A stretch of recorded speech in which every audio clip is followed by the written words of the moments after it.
Okay, we are about to start. That's fantastic.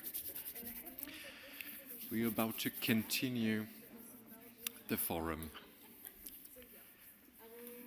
Welcome, welcome.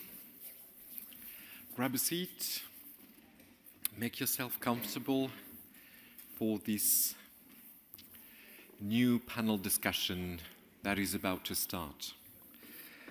So, welcome again to the Cultural Mobility Forum 2024 for our followers and listeners joining us online. We reached the fourth panel discussion as part of our forum. So this is a final discussion, and I'm sure it will be another very interesting one.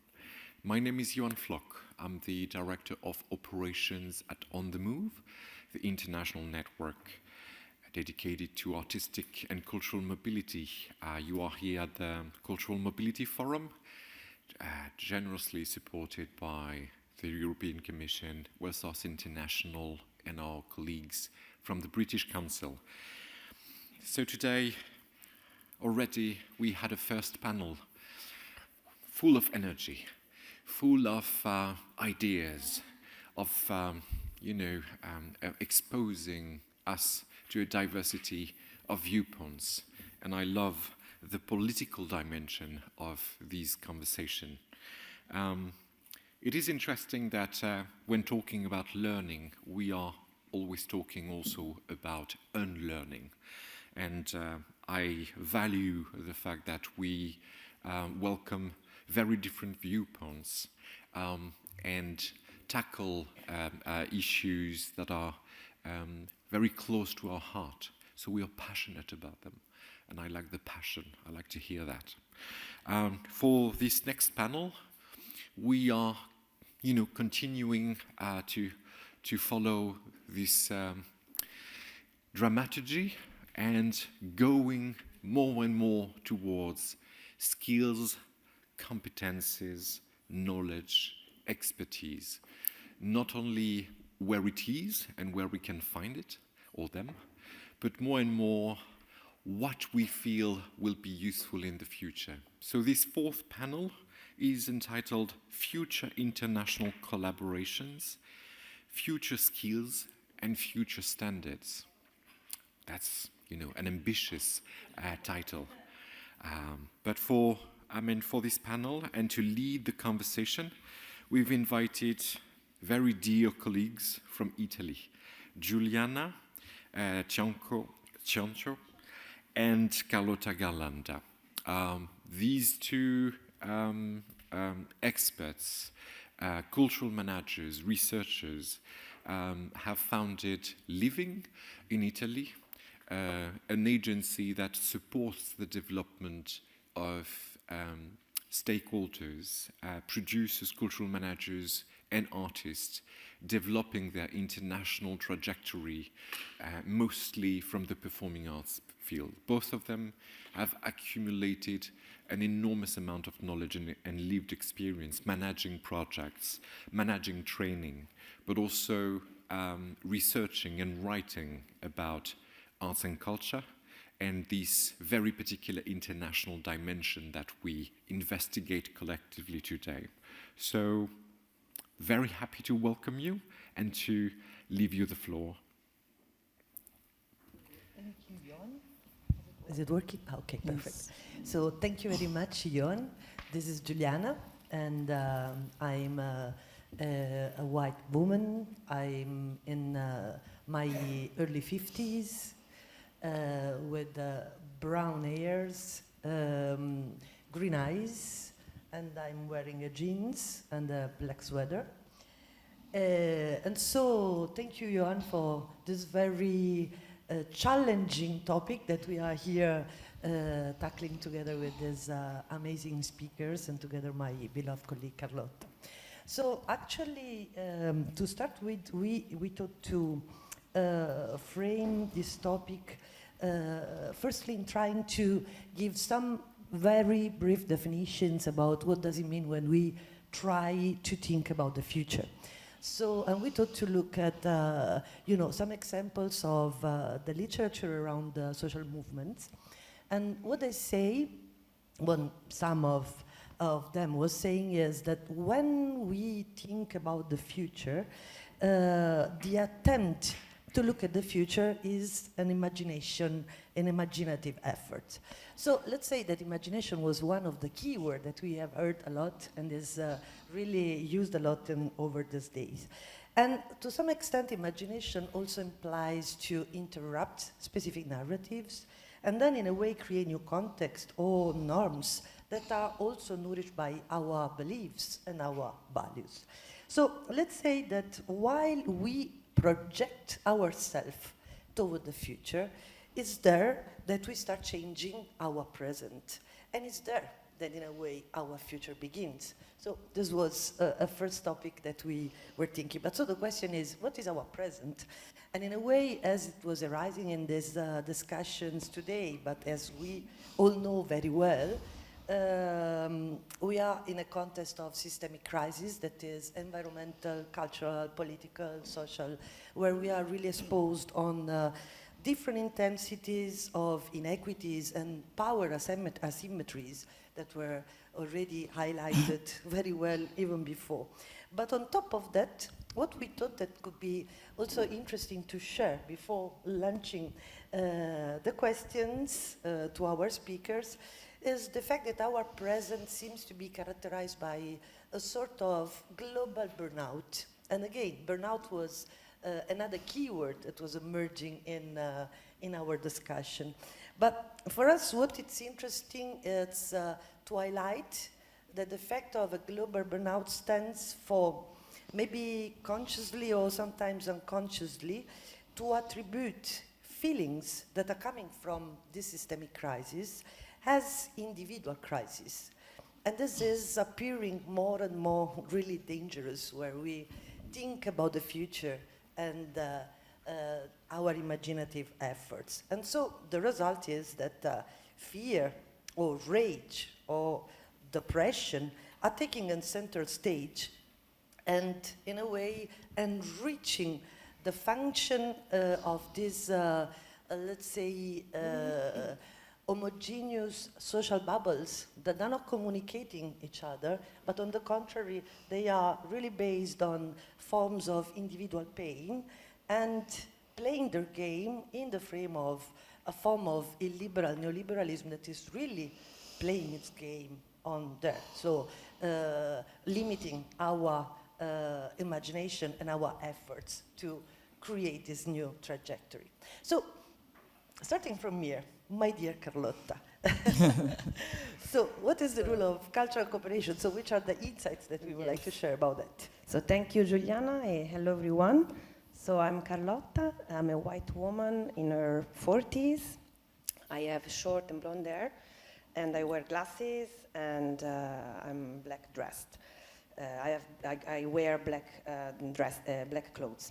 So during this panel, our aim is really to delve into the role of international cooperation in shaping somehow the landscape, the global landscape that Giuliana is just briefly describing. So specifically, we would like to explore the skills and the standards, as Johan was mentioning before, necessary for future collaboration. But in fact, what do we mean by these two elements?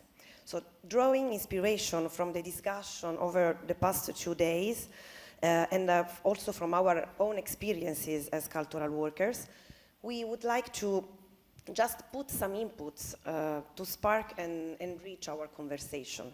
So firstly, we may consider the creation of an effective cooperative environment, one that embraces more horizontal and less hierarchical management models and the governance structures. This probably, we think so, we hope so, may contribute to foster an atmosphere conducive to more effective collaborations. So secondly, we touch upon the concept of a financial ecosystem. Yesterday, Wafa highlighted this in the first panel. This involves navigating diverse contexts and engaging with various stakeholders to cultivate our financial independence. So this in turn may also probably ensure the preservation of spaces for freedom of expression as well. So lastly, which is also a specific topic of this panel, we would also consider how soft skills such as emotional, cognitive, social skills, among the others, can help us in reorienting and enriching our practices and activities. So these are just few preliminary thoughts we would like to share, but of course we are eager to hear from our two speakers. So we will bring their unique perspectives and professional experiences to the table and to the conversation. And of course, we would like also to hear from all of you. So Giuliana, would you like to start to introducing our two guests? Yes, with an enormous pleasure. So I'm here for introducing, first of all, Jonah, sorry. And she works in strategic development across the cultural and creative industries worldwide. And she is currently the co-executive director of the South Africa-based Pan-African Creative Exchange. Between 2017 and 2020, she was a visiting research fellow at the Royal Centre School of Speech and Drama, where she led her current research topic of Pan-African Performance Network. And Carlotta, would you like to proceed? So Vânia Rodrigues co-directs the research platform Modes of Production, Performing Arts in Transition. At the Faculty of Arts and Humanities in Coimbra, in Portugal, she founded the postgraduate diploma in cultural management and sustainability, where she experiments and teaches co-ethical arts management.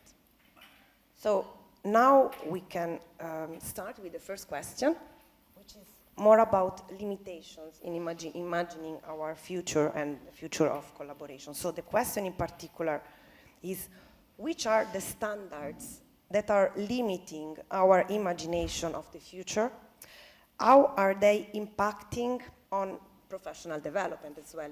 Because this professional development is also one of the topics that we are reflecting on. So please, Nick, do you want to start? Yes, thank you. Hello, good afternoon, everyone. I'm Jonah. I'm a black woman, middle-aged, hazel eyes, brown skin, green tie-dye, green and white tie-dye top with a black turtleneck underneath, black skirt, navy tights and green sneakers. Just to give the idea, I love green.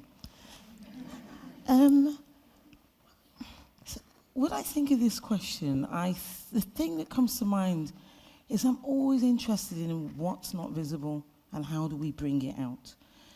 And I've been really grappling with something, and I'm sure lots of you in the room, especially those of you who are freelancers, are grappling with this invisible labor or cognitive labor.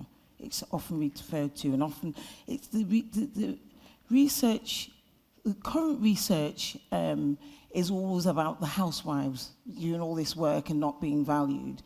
But what's interesting is when you look at different studies that are out there around cognitive labor, it's the arts has got one of the worst kind of reputations for this. And what does it look like? It looks like somebody inviting you to do something and you keep scrolling and scrolling and you get to the bottom and you think, oh, what's the payment? You're not getting paid. And we all do it. I've done it, and I've been more mindful of it since I left full-time employment.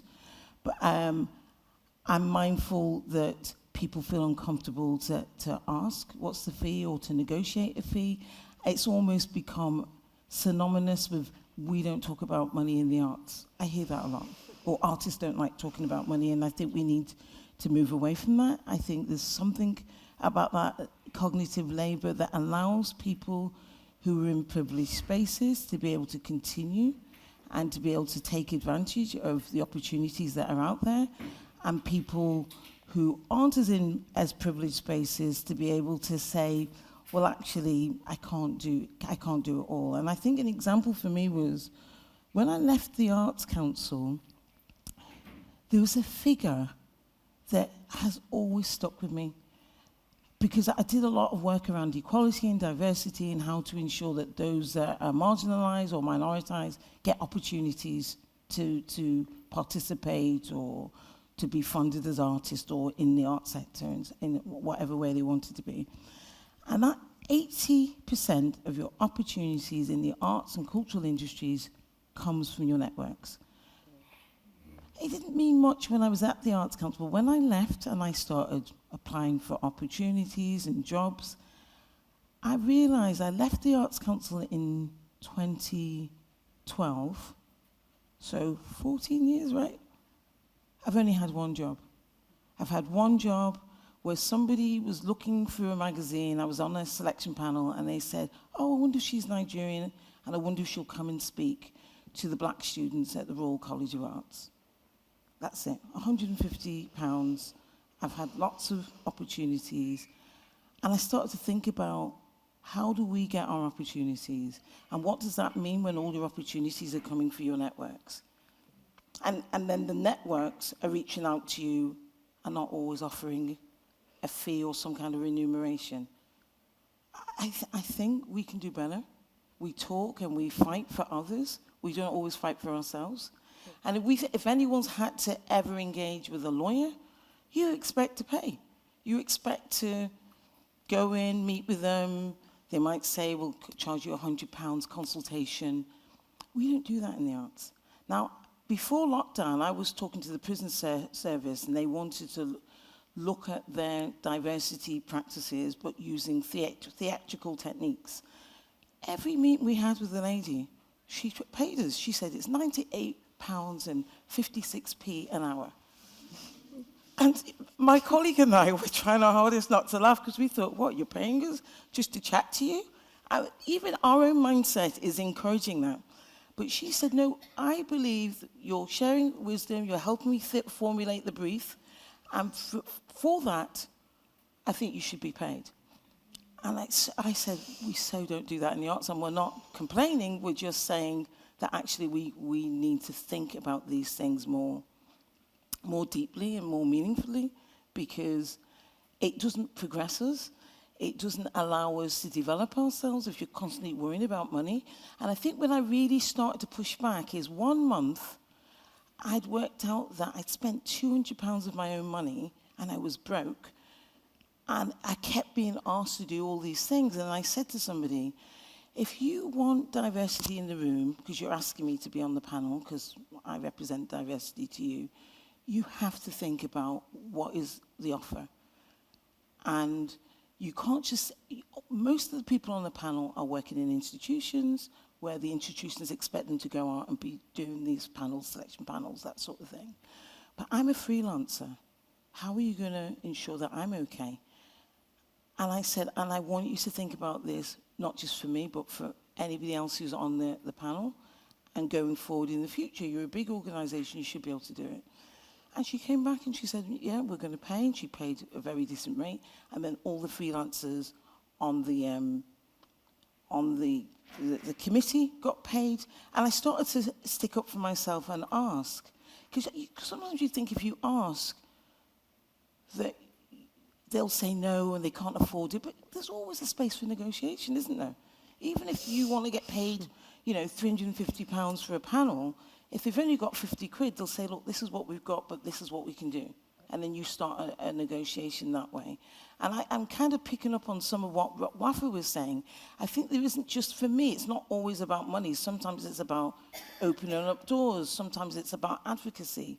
It's about those things that sometimes people in this space will have power and they don't realize that by them sending out a note to somebody saying, meet with Nick here, she's good at this, this, and this, it saves me hours and hours of filling out forms or networking and things like that. So it's about people also recognizing what power they have in these spaces. So even if you know you can't pay someone, I think then there's got to be other ways to remunerate. It doesn't have to be immediate. Like for our showcase platform, we're running on a very, very tight budget.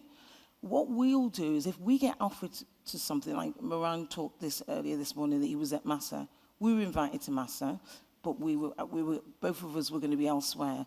So we said, can we offer somebody else up that's part of our PACE family, our PACE community? And we were able to support somebody else going to Massa who hadn't been offered the opportunity, who lives on the continent, who's done an enormous amount of work for us for free, and about us really thinking about when an opportunity comes, don't let it out the door without thinking about who you could pass it on to, especially if you've had people in your space that have offered support and guidance and advice, and it could benefit from that. So I guess, for me, I kind of feel like in the arts, we need to think about that, not just in terms of our own spaces, but what does it look like when you're going outside of your space, where it's much harder for somebody, particularly on the continent, to ask certain things because they just feel like they've always presented as they're always asking or they're always begging in a particular way. So to always be thinking about, be mindful of how these things present to them. I'm doing a project with British Council in South Africa, and I'd asked some people to share some aspects of working in the disability space. And we were offering £150 for like a 10-minute video, just record a video. And the feedback, the pushback was, oh, you need to learn to pay more. And I'm like, it's coming from the Africa space, and that's quite a good fee for a 10-minute video. They're not asking you to be there, they're just saying, record the video, send it to us, and we'll share it as part of the Zoom information session. So to remember that sometimes certain communities cannot afford to pay, but they can offer, and they can be very rewarding in other ways. So I guess I'll stop there, but I did want us to kind of like think about that invisible space of labour that doesn't get valued. It's the labour that you do before you write, before you've even finished writing a funding application that's taken you 2 weeks, and everyone's had to do it for free, and you don't even know if you're going to get the funding. It's all of that labour. It's all the conversations you have before you get the partners together. It's all of that work that gets done that doesn't often get valued in the application, but there's also people that are a part of that don't get valued. They don't get named. It's the artist and the producer and maybe the artistic director, but there's a whole bunch of other people that don't often get valued or named in these spaces. Thank you, Nike. Thank you very much. So this topic of invisible labor and cognitive labor, I think that needs to be explored more during our conversation, but of course it's at the basis on what can be a limitation for thinking about the future when it's really underestimated or not really treated as a key topic. So it's, but so Vânia, what's your point about these limitations for international collaboration, thinking about the future? Thank you. So I should describe myself. I'm a 45-year-old woman with short brown hair and wearing jeans and everything red. So red earrings, red jacket, red scarf. Yes, I was asked not to moan, but then the question is about limitations and future. So it's hard not to moan. I think a quick way to answer your question about what limits my capacity to imagine the future would be, it would be the famous difficulty of imagining the end of capitalism. Sorry. Or at least its structural transformation into something worth fighting for. So just to keep it simple, and if I had one sentence, I would say, I'm a human being having a hard time thinking beyond capitalist structures, and I always go back to that. But I realize you want more than one sentence. So I might say and admit that my perspective is nowadays limited by a feeling of helplessness because of the many polycrises, but more recently also because of my research more focused on the ecological crisis. But I think my perspective is maybe not limited, but has expanded a bit too much. Meaning that for a long time, and I was presented here as a researcher, which is a recent identity to me, but for the most part of my life, I was a professional arts manager working in the performing arts, and especially in theater. And for most of my professional life, I mean, being an arts manager was about accumulating miles and countries and achieving things, not questioning them, or at least not at the same time. I was not supposed to make the kind of questions that we have been making together for these 2 days. I was supposed to get programmers' asses into rooms, phone calls to book shows. So my professional development and the way I was trained to imagine the future was, let's accumulate success.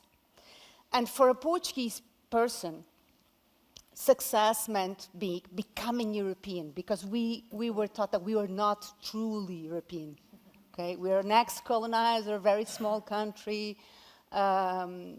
So going to France is still the marker of success for a Portuguese artist, for a Portuguese, in Portugal cultural policy. If you look, for instance, and the merit is all theirs, I don't want to take the merit out of them, but for instance, for us, there are two Portuguese well-known artists that are now in prestige locations in the arts field. One of them is Tiago, they're both named Tiago. One of them is the director of the Biennale de Danse de Lyon, and the other one is the first ever non-French director of the Festival d'Avignon.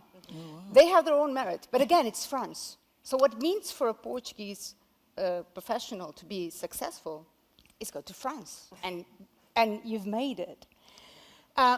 But then again, that was, going back to the limitations, that was my perspective all the way throughout my professional life. What's happened to me, and I guess to many of us, of all of us, is that that perspective has now expanded. Which means I second guess my options all the time. I've become suspicious of my desire to travel. So I get an email from you, and I don't say, great, I say, should I go? I'm reminded of, the awful notion and very stupid notion also of carbon footprint at every step. So it becomes difficult to imagine the future also, because capitalist narrative smiles right back at you. I mean, you go to the hotel and there's that little sign, did you know if you use your towel again, you will spare 18 liters of water? Fuck you. Look at nuclear plants and fossil fuel, etc. So, but this limits my capacity. I think these little signs everywhere you go, think twice before you attend the Cultural Mobility Forum in person. This kind of threat on your networking, on your opportunities, on your professional development opportunities. For me, and I'm sorry if that seems too simplistic, it's just I feel less and less powerful and less confident in overcoming that kind of capitalist structure. So, yeah, that's partially that's moaning. So I'm sorry for that. But just as a second thought, and to maybe end on a bright note about you've asked about limitations, but also about imagination. Yes. And one of the things that I've been paying close attention to is that a lot of people are talking about how the ecological crisis is above all a crisis of imagination. And many people are calling our attention to the fact that we have really developed an issue with future thinking in terms of we're either thinking apocalyptic, so extinction narratives and films about the apocalypse, or sacrifice now. And those are both poor ways of invoking future temporality into our professional life and daily thinking. There might be something in between. But I think I avoid thinking about the future, to be really honest, in both my professional life and my professional life, because I'm a precarious worker, so you just get used to not thinking about the future. And in my personal life, because it gives me anxiety. And the fact that the images coming back at us of the future are images of, I don't know, aliens and green creatures and apocalypse.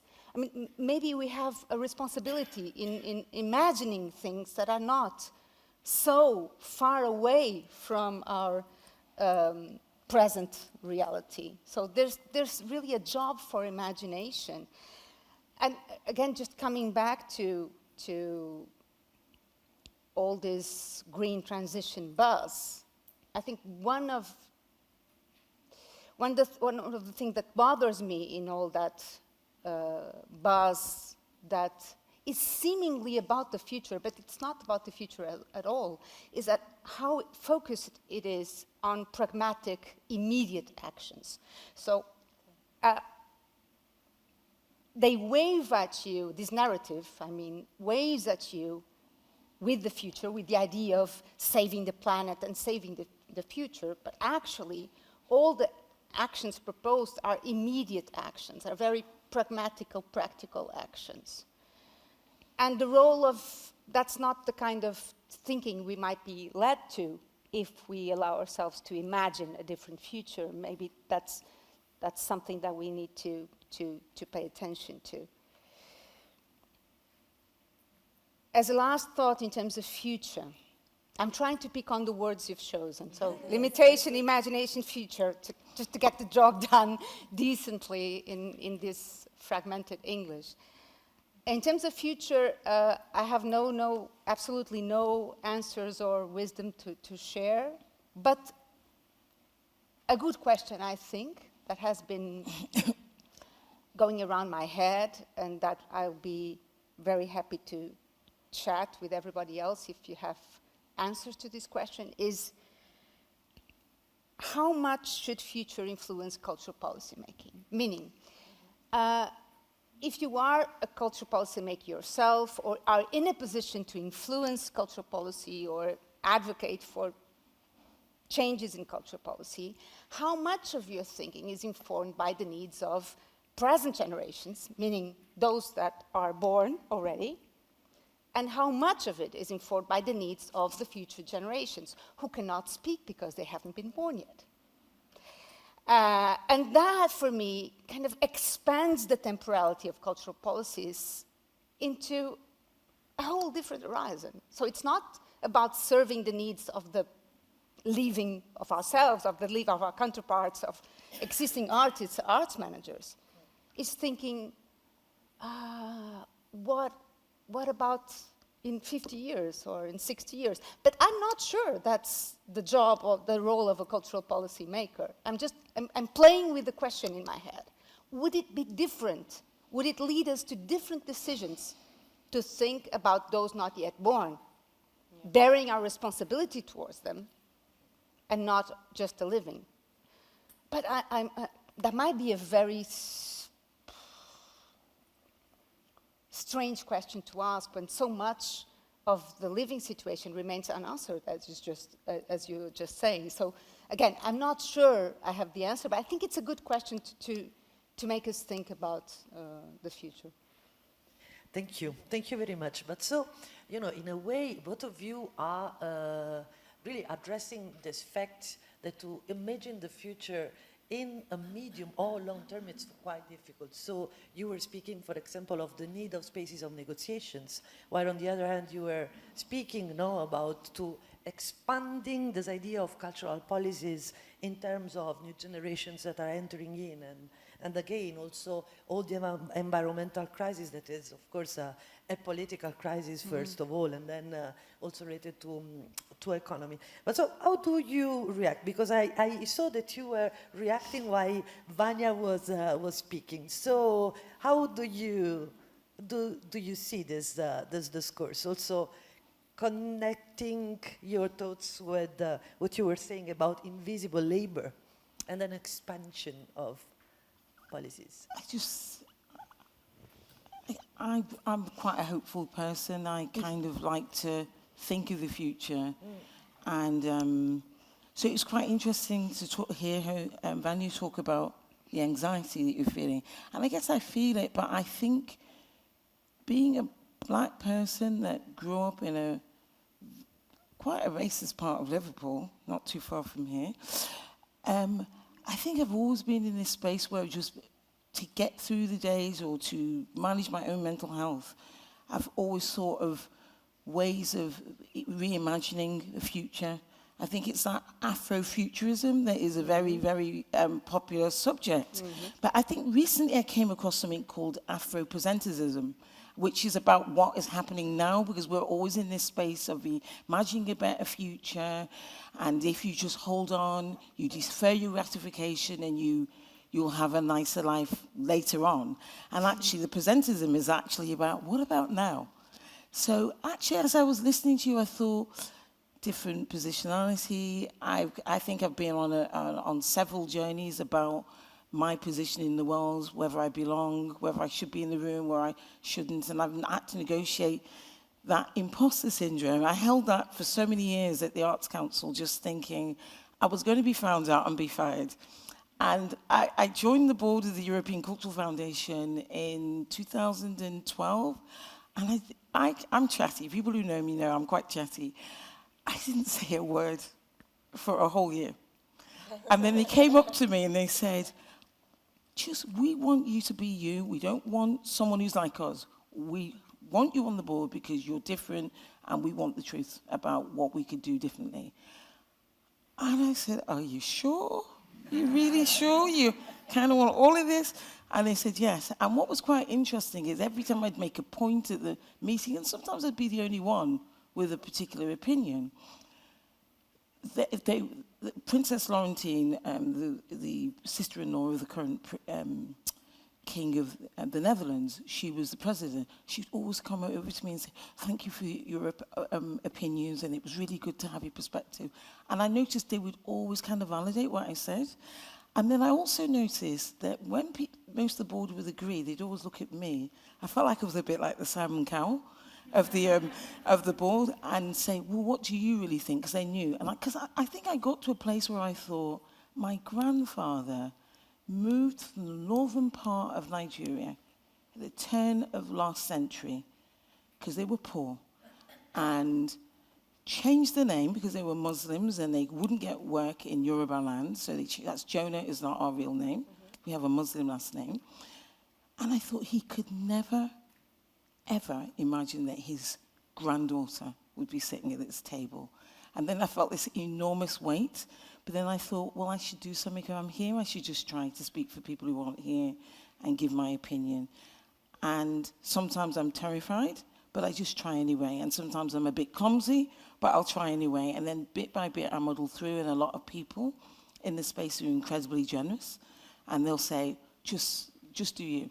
Because sometimes sometimes when people ask questions, they package it very nicely, and it seems like there's some kind of like rigor towards it. And sometimes I just blurt things out because I don't know what I'm trying to say because I haven't landed my point. And I think, given that I've just explained to you, and that I'm still invited to a number of different spaces, I feel not just hopeful for myself. I feel hopeful for a lot of marginal communities. I found a new language to help fight and sharpen people's understanding about how we can all be part of shifting things, even if it's only something small. It could be an invitation to something. It can be sharing information. So people who don't know me, I'm a very well-known networker and connector, and I get a lot of joy out of that. And I guess when I think about future possibilities, I think about a future where invisible are validated. I think about alternative realities. I've been doing a lot of work with this former colleague of mine from the Arts Council who's disabled, who's brought me into her world. I'm thinking about, well, what does that mean if we start to embrace disability? I mean, we did a project last year with, in South Africa, we did a project with a deaf Swedish artist. I had no idea what you have to go through to understand that space. So she speaks Swedish Sign Language. In South Africa, they speak South African Sign Language. And it just took us a minute to understand that not everything she was saying to us written was exactly what she meant, because her first language is Swedish Sign Language. And I remember maybe 4 months in, trying to find people in South Africa that spoke Swedish Sign Language, someone saying, the sign language interpreter can just interpret what they hear rather than trying to interpret her. They can interpret the speaking person, the speaking interpreter. And I went, okay, this is part of a journey. But realizing that there's an entire community of people who I had never considered, nearly 9 years at the Arts Council, ever. But where I guess I was hopeful is a few months later I went to a friend's wedding, and I think it's most probably the first social event I've ever been to where there was a sign language interpreter.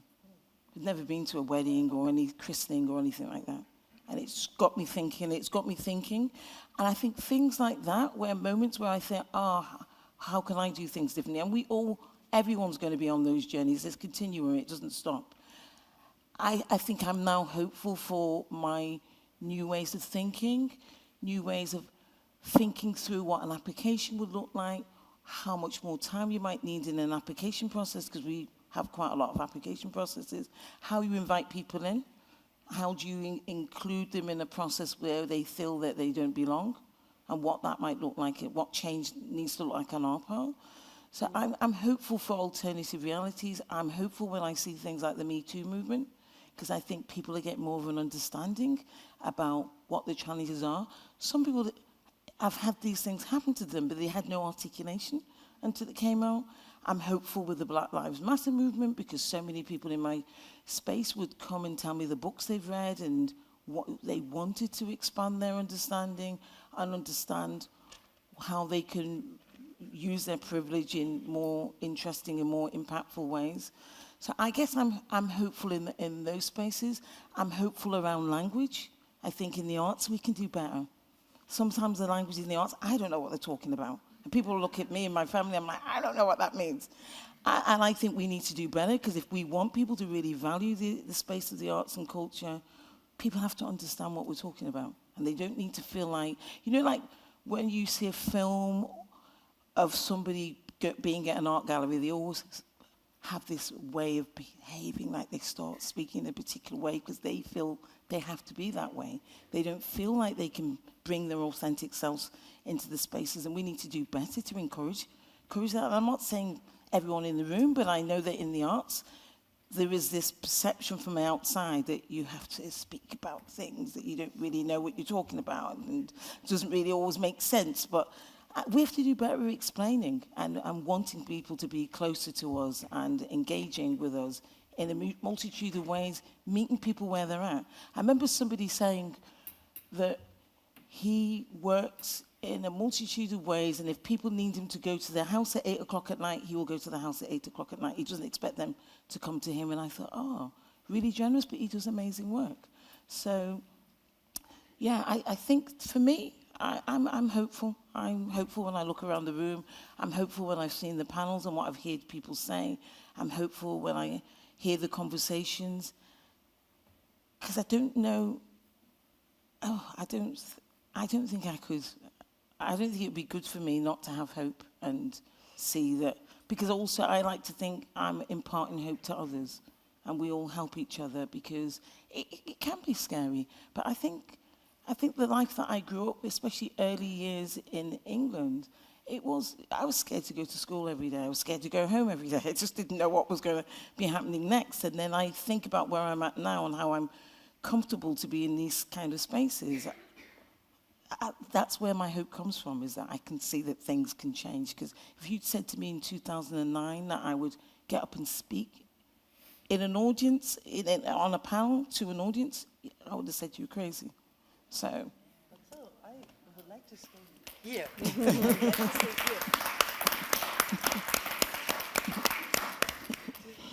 here. Because yes, Carlotta, would you go?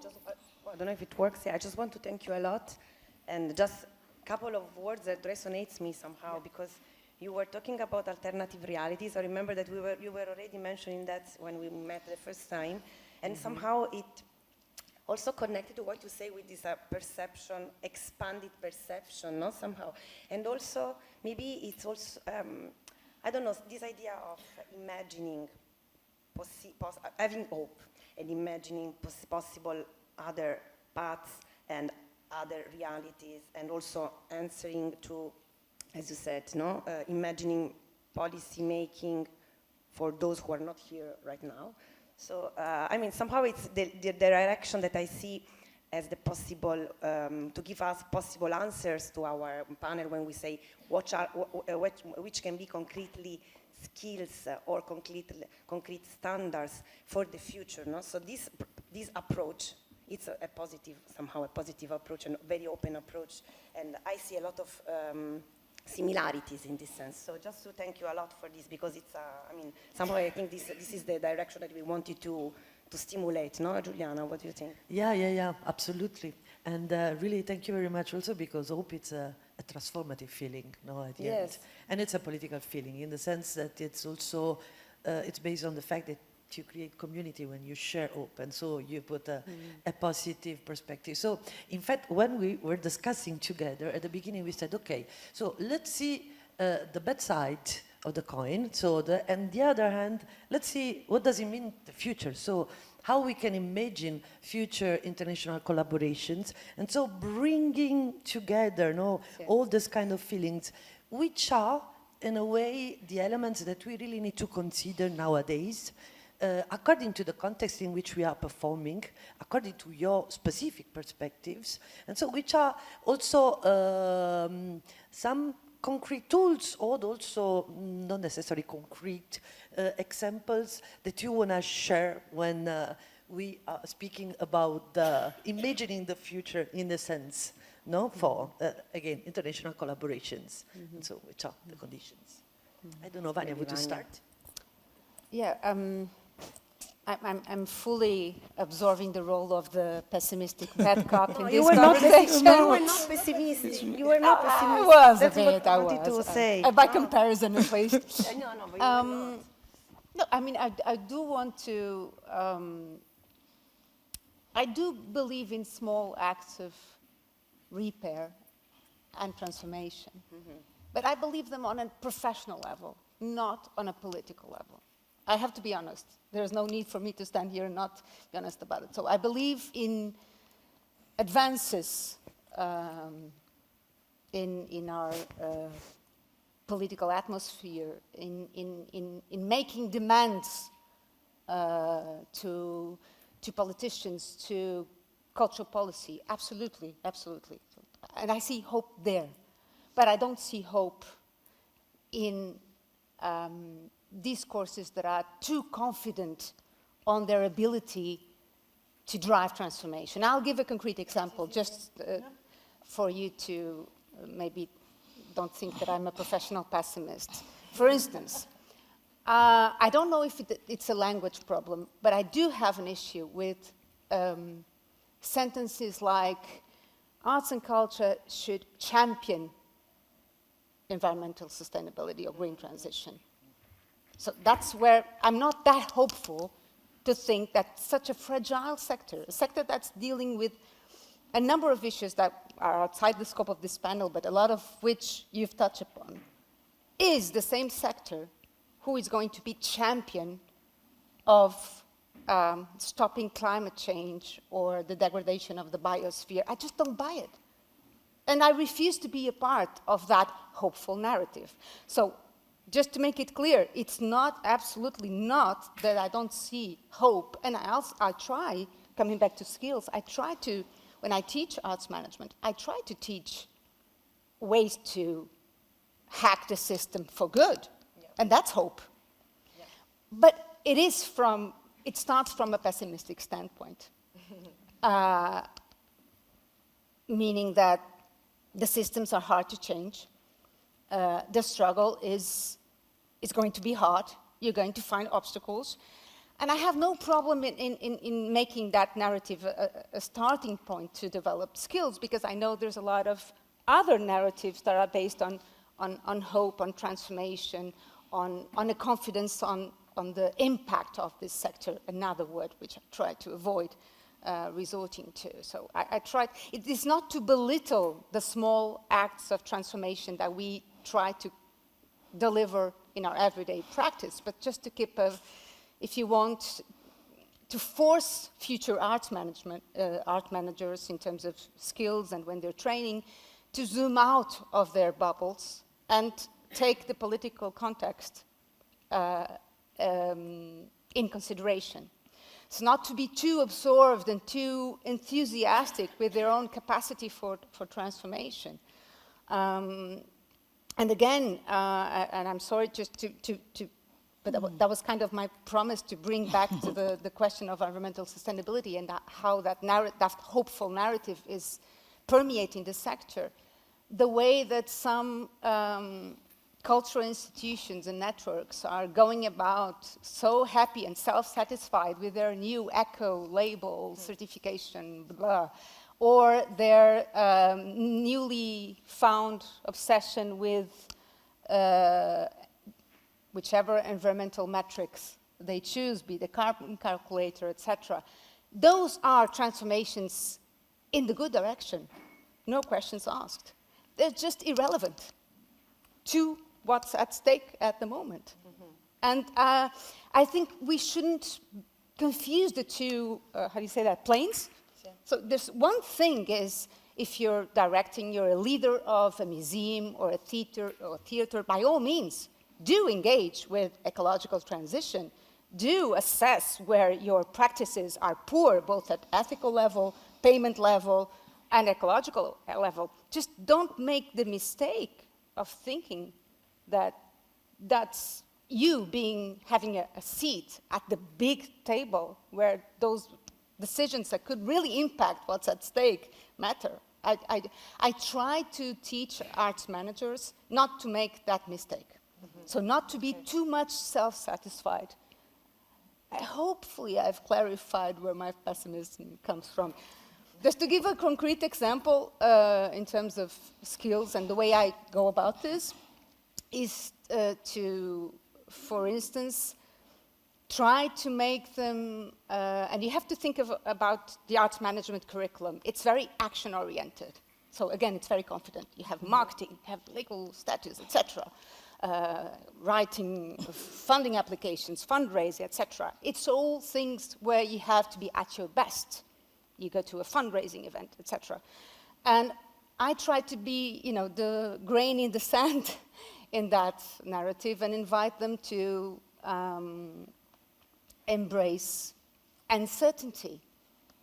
How would you work with that in arts management? How would you not do a SWOT analysis or a calendar? What if your project planning is destroyed by a flood or a heat wave? These are very concrete situations, and they're not from Mars. They're from our lives. But you can teach arts management without referring to disruption. You can teach how to build a calendar, a project budget, without really assessing the dilemmas in the room. So, for instance, I still find that a lot of future and current day arts managers have difficulties in, for instance, making a grounded decision about how much to pay to artists of different nationalities. It's as simple as that. So it's not to brush the difficulties and put the question back at them. So how would you go about it? If you have a multicultural team, which everybody has nowadays, what's the rationale you're using? Is it the cost of living of the artist back home? Is it the cost of living of the artist? And these are questions that are typically not in arts management curriculum. You don't find them in syllabus. What you find is how to build a budget. It seems like universal knowledge. It's not. It's contextual knowledge, it's ethical knowledge, and sometimes it's knowledge that comes from dealing with the difficult stuff. And again, just to say capitalism 5 times in one panel, about becoming aware of where your practice intersects with a larger capitalist structure, and whether you want to do something about it or not, because it's totally okay that you don't want to do something about it. You want to play the system and play the rules of the game. That's fine. But that's kind of the way I go about using skills and skills training into this conversation. Thank you. So, Nike, I see that you, I have this effect on you. and you were changing your face, so I'm really curious to hear about you. What was moving you? I guess what I'll respond to is kind of institutions. Obviously, there's institutions and there's individuals, and there's a lot of people in Africa, in the global south, in minoritized communities that don't go through institutions. They do their learning on the ground. And they learn about disasters, they learn about disruption because it's part of their everyday. So I think maybe part of training from institutions is about people being in these other environments. Because even from being in a city doing arts management to coming to a rural area is going to be very different. And I remember hearing, actually, the first time I came into the conference, it was in Wales, was in Cardiff at the Rural Touring Forum, and them talking to us what are the challenges of touring work. And sometimes it's not a hotel, and you go to a hotel, you stay in someone's house, and Charlie Dark, who's quite a famous DJ out of London, did his performance, was really excited by the questions that people asked him, because he said he was on a small stage in a church hall and people had taken the time to know who he was. But when he now went to the house, they called the police because you see this black guy's face looking through the window and they forgot he was the guy that was staying with them. So and they all sort of calmed down and it became part of the joke. But what was interesting is none of the black artists that I started working with at the Arts Council wanted to do rural touring, and then when they heard Charlie's feedback and other artists' feedback, they all said, we want to be in the rural space, because they felt like actually there was this sense of being appreciated. I think also to kind of touch on it is that there are those scholars and there are those arts people who've never gone through an arts institution, but they're just those kind of community-minded people who know how to get things done, and I wonder how those people integrate. I think responding to the point about what people get paid, I thought Reshape did a great job. There was a Reshape Europe project where we had people from all across Europe and the Med-South, and everyone got paid the exact same rate. And to be quite honest, it was a good rate for if you were living in the UK, but it was a fantastic rate if you were living in other parts of Europe and other parts of North Africa and Palestine at the time. So I thought that was a good approach. It made people feel valued. It made people feel like there wasn't a kind of imbalance or a hierarchy, because sometimes the hierarchy comes from England. I'm in these spaces constantly when I'm in continental Europe, and I feel like the English dominate. They do sometimes dominate the spaces. They dominate the narrative. They dominate the direction that it should go in. And sometimes it's quite hard to disrupt that because they're quite powerful voices in the room. So I liked kudos to Melitza and some of the other Reshape people. I thought what they did was brilliant. They really thought about these things and these questions about how you pay people and how you ensure that people feel valued. And I was in a meeting with another friend of mine who does a lot of work in Ghana, and this came up with British Council, and she said, I don't think the Africans, she's African, I don't think they should get paid the same as us, because, you know, it creates this imbalance and this expectation. And I said, what, an expectation to get paid properly, like more than £1 a day, come on, do you know what I mean? So I said to her, okay, you're getting paid 1,000 a day, you're good with that, right? And she's like, yeah. And I said, the Americans are getting 5. I choked. And I said, see, you don't like it, and why should it work any differently for you? And why should you accept a standard just because that's what's there right now?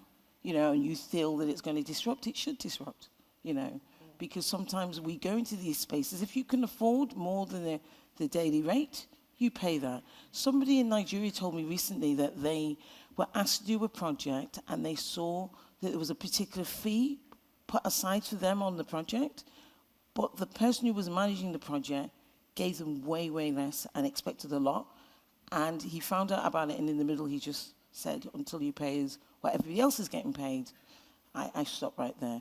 And he said now when he does collaborations, international collaborations, he always asks to see the budget to make sure that if something has been put in for them, that they get that day rate. They don't get it chopped at, you know, about a tenth of what was put in the budget for them, because often people take advantage of that in these spaces where there's this hunger to kind of be part of this international space. So, yeah. So thank you, and I think you were specifically answered to what Vânia was underlying. So with a concrete, very concrete situation, and also which is not in the syllabus. So I'm sorry to interrupt this flux, because I think we have to open to the audience. But can we just take 1 second? Do you want to maybe do you want to propose any question to the audience before collecting their comments?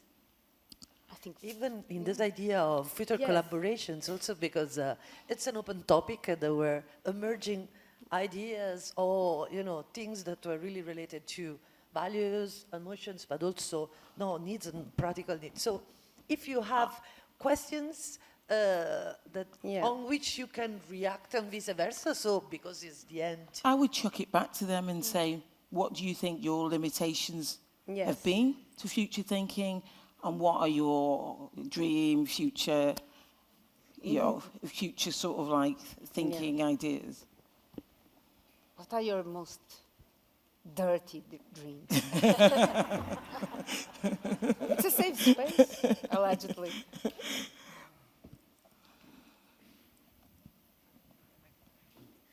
Hello everyone, my name is Katie Carrigy-Watts. I work part-time on research and publications for On the Move, and I'm currently a part-time freelancer on the side of that. I wanted to share something and then ask a question that you might not have an answer to, but that there's a sort of tension, I think has been revealed between the perspective of Vânia and this perspective of Nike that I really feel lives in me, so I'm curious just to see if this resonates with you. So the first thing that I wanted to share is that we've been talking a lot about money and also about language and how that shapes how we think about things. And I just wanted to share very briefly, there's an American writer named Alexander Chee who has a wonderful saying that at least resonates with me, where he says that when he is in a process of negotiating the price for his work or a fee for something that he'll do, he thinks of money as an emotional boundary. Because he says that if he accepts something that he feels is too low, it will essentially create emotional problems in the relationship, basically. Questions of, you know, that he will end up showing in that space being angry and resentful, and that's not how he wishes to show up as an artist and as a creative in the professional relationships that he has. So when he advocates for himself in a financial perspective, it's like the meaning behind that personal advocacy for himself is that kind of emotional boundary and trying to uphold a good relationship with the person that he's in professional relationship with. So I just wanted to share that because that came to mind hearing you guys talk, and I think both of you kind of commented on the fact that we need to have new language to talk about what we're doing and why we're doing it. And then the sort of question that I have and that I'd like to pose to the panel and to the people present here is that you know, on the one hand, Nika, you talked about not having such a taboo in the industry about money, and especially for people who are freelancers or who consider themselves precarious workers, to be able to ask for more when you feel like that's an appropriate thing to do. And then on the other hand, Vânia, you talked about, I mean, you kind of opened the panel saying, I'm a human being having a hard time thinking beyond capitalism and that system and that society.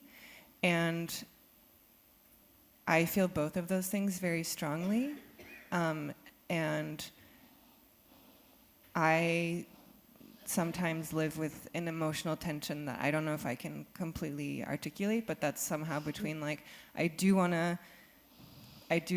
like in the lives that we live today, money is important. It's an important indicator of value. And I do think that if you're in a precarious position, like one of the most empowering things you can do is ask for more and insist on getting concrete remuneration for the value that you're bringing to the table. And on the other hand, in a sort of bigger, longer term, more future-oriented perspective, I worry that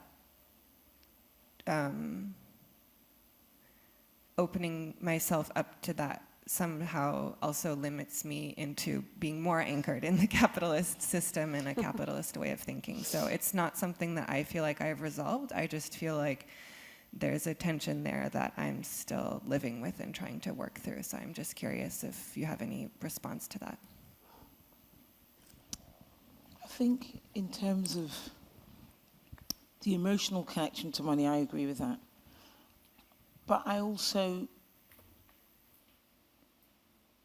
not offended if someone comes and says they haven't got anything, or they've only got, somebody in Kenya said to me during lockdown, I've got $50 to pay you.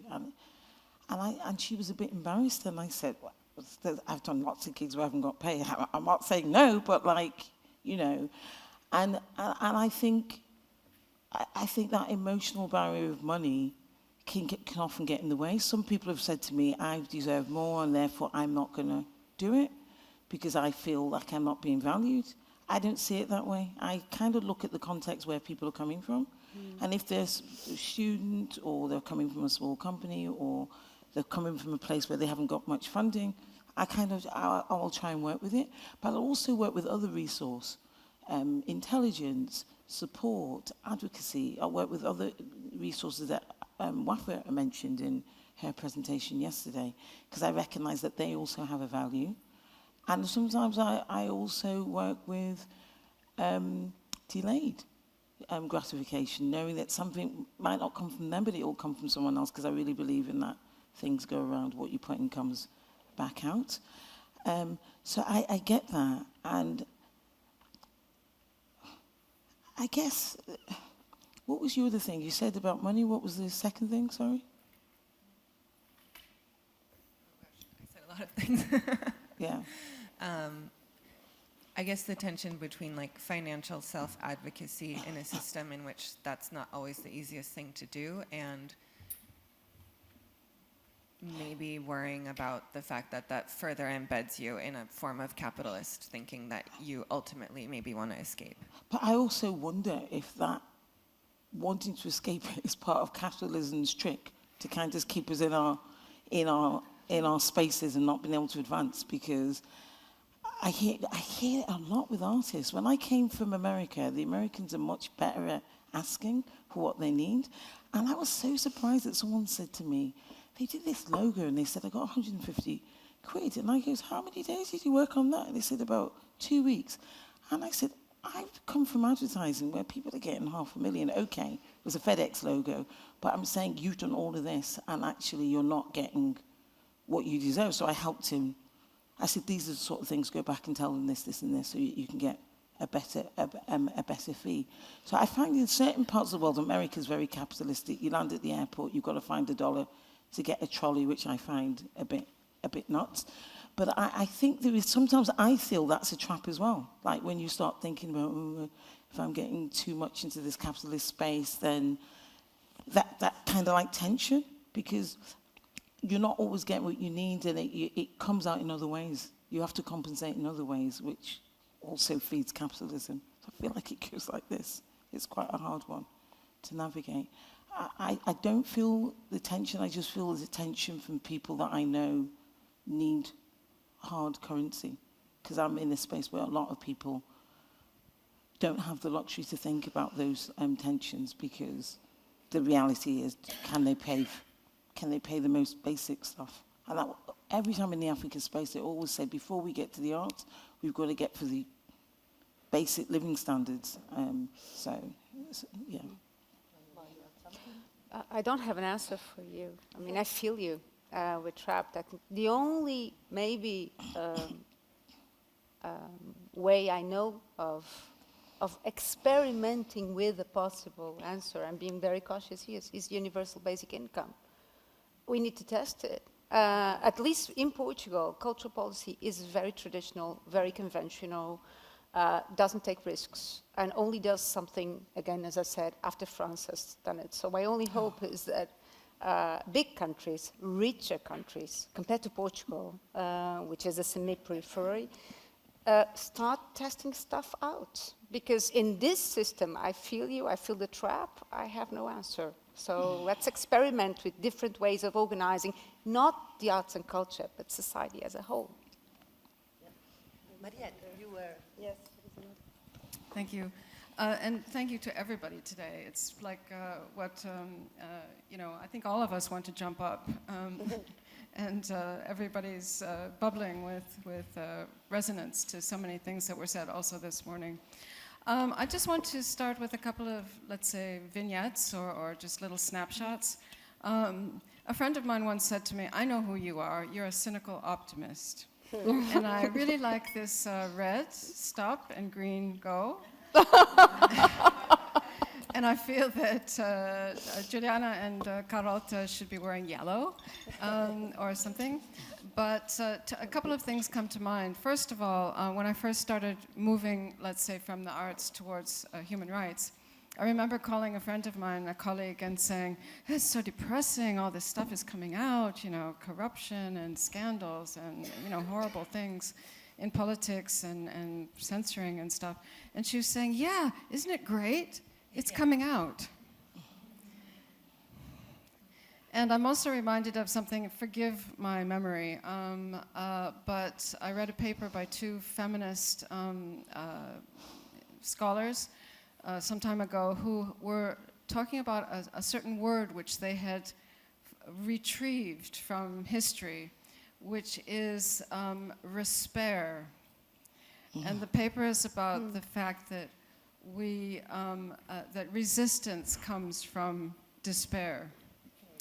And the third vignette, or if you like, or image, is that for me, this fact that you are, and the people this morning, and everybody, we're talking about how vulnerable we are. How many conferences have we been to when all the panelists said, "My association does this, we do that, we have this many of those, we have that many funders, we have that many audiences." And I think this fact that we're actually being humble and vulnerable and realizing that we don't know everything and knowing that we need each other is, a good thing. So if my cynical optimism is anything, it's that from this despair we can learn how to resist. Thanks, Marion. Thank you very much, Marianne. Yes. That's very nice. I don't know if there are other reactions or if you... I would just say wanna that the vulnerability allows everyone to face theirs. And that's always good for our mental health. Because sometimes you think you're the only one, and then you realize, oh, I feel exactly the same kind of thing. So I think that, for me, putting it out there is just to give other people who might feel a bit shy about it permission to go, it's all right, because a lot of us are feeling it anyway. And then that's about us also taking care of our mind health, which is important these days. Yeah. Vânia, do you have something that you want to add? No, I'm staying with that Yeah. word. Respair, thank you for that. Yeah. Okay.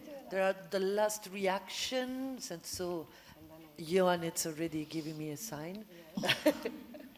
Just a quick one, I think, to do with, the cultural policy that you were mentioning earlier, and maybe something hopeful within the Welsh context, maybe. Is up, yeah? Oh, sorry, yeah.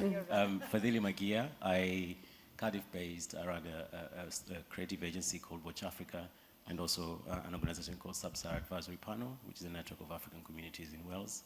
I just want to, it's more of a comment regarding the cultural policy issue that you mentioned earlier, and I think this is just more of a plug-in within Wales and the Welsh government, because there is a little bit of that future thinking approach that's been taking place, I think, over the years, and this is through the Future Generation Act, I don't know if many of you are familiar with it, but certainly within Wales, around 2015, when we were having the SDGs coming through, Wales was thinking of these goals and what they meant to Welsh people and the future generations to come as well.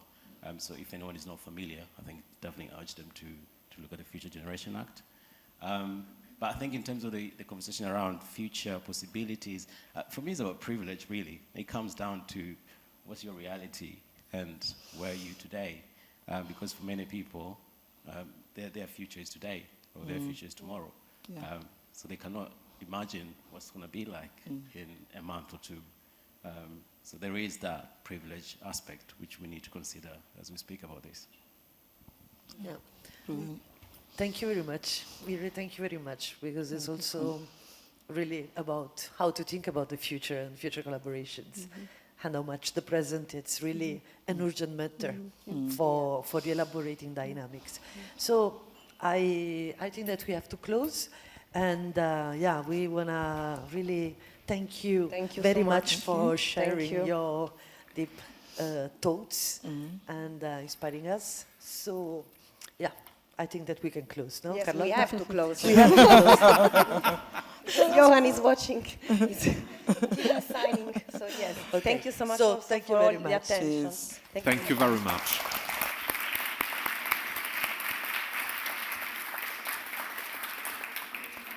Thank you, Carlotta, Vânia, Nike, Giuliana.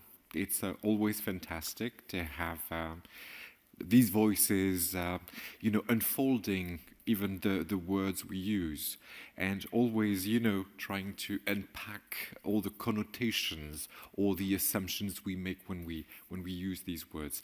Please go and sit in the audience, join your colleagues, while I'm about to close this forum already.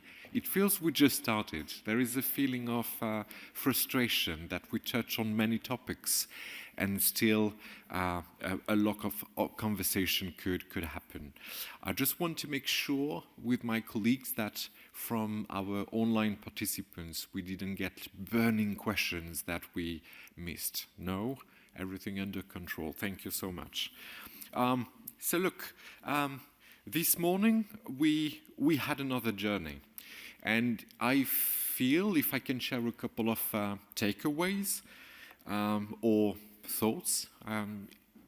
I feel that yesterday the motto was the international is where you are, and today probably the center is where you are.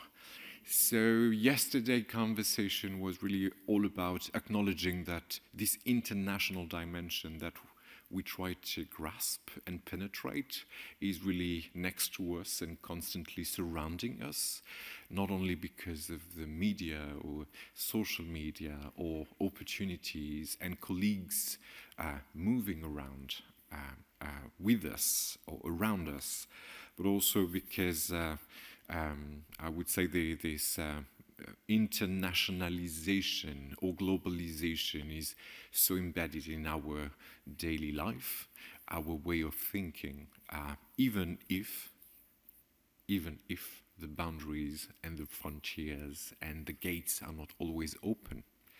And this is something that we also heard a lot this morning. The gates of the imagination are not always open, and the way we project ourselves is not always easy. We need to deal with the present and all the emergencies of the present to be able to project ourselves and to decide collectively what kind of future we want to do. If I pick up some of the words or comments we heard that really will stick with me, apart from the cassette ninjas that I love, the idea that the routes we built or the routes we used are sometimes not yet built and usable. So the idea of the centers and the peripheries really need to we need to spend more time in trying to create the routes between the different centers or the different peripheries. What I also keep in mind is the amazing entrepreneurship spirit that lies in the so-called peripheries. Peripheries meaning vulnerable groups, but also geographical peripheries. And this resilience aspect, and I love the idea that innovation is another word for resilience, really we feel the bubbles. I don't know how to say that in proper English, and hopefully you understand me. What also stick to me is this idea of progress. The entire forum is around the question of departure and arrival, and the notion of growth that might not be always economic, but also individual, philosophical, artistic. And I wonder if our learning journey is all about the idea we have of progress, how individually or professionally we want to progress, in what kind of direction, and where do we want to progress? So what is the landing mark we want to reach? And these are one of the many questions I will also keep in mind. In our ability to imagine, precarity plays a big part, and access to resources. And it feels sad that we need to always go back to this, resources, funding, where the money comes from. But also, these questions help us to reshape the trajectory itself. What are the success indicators that we want to use? What do we collectively define as success? And then a last thing that connect this forum with the 2023 edition and the words of Ukona Mlandu, the arts writer and curator from South Africa that we had the chance to invite. She was always asking, who is this we are talking about? And across the conversation, I felt sometimes there were many different we's in the room. But these we's shared a lot, actually. A lot of ambitions, a lot of goodwill, and that we could feel voices from, let's call them the global north, willing to learn from so-called or perceived peripheries or the global south, whatever we want to call alternative places and context we don't always interact with. I feel we are heading in the right direction, asking ourselves all these questions. So I want to finish with this, more questions. And that's it. I'm afraid this is the only very personal, top of my brain takeaways I want to share now. And I'm sure everybody will go with more takeaways. So, this is the moment of the day where I'm going to start to thank 1 million people, But before thanking 1 million people, I would like to call Dace, if Dace you want to come next to me. I want to call Dace Rezele from... Do you... I want to call Dace because Dace has an announcement to make, and I really want all the people following us online to hear this announcement. Thank you, Johan. So very kind. But before the announcement, I would like to thanks really to you and to Marie to create this safe space for these interesting discussions that everyone could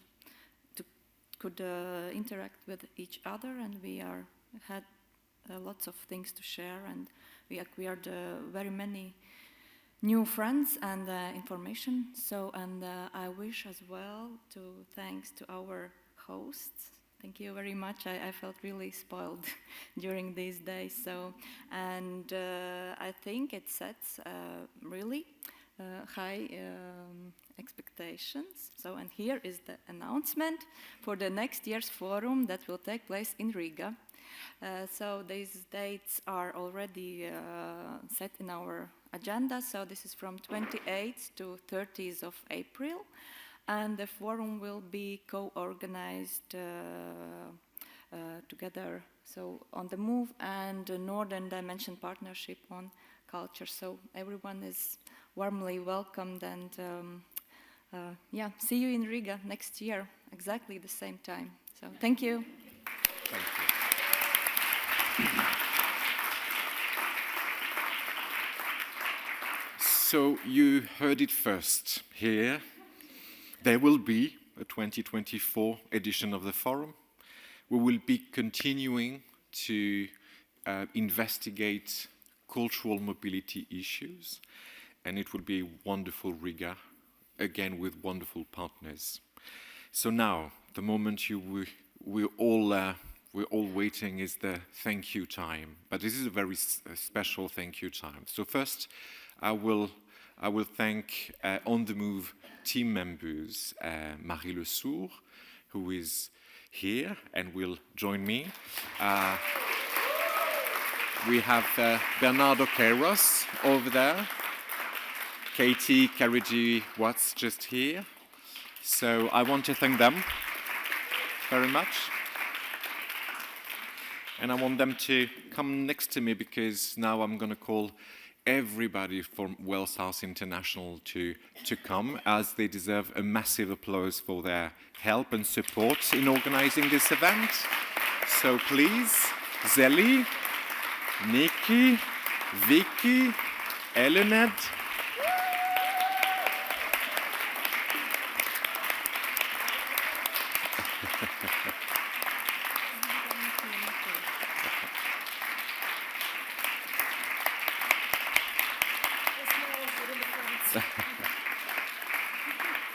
So they're all hiding behind me, but you know, you will see them, and you've seen them already, and some are still, you know, at the front desk waiting for you to come up.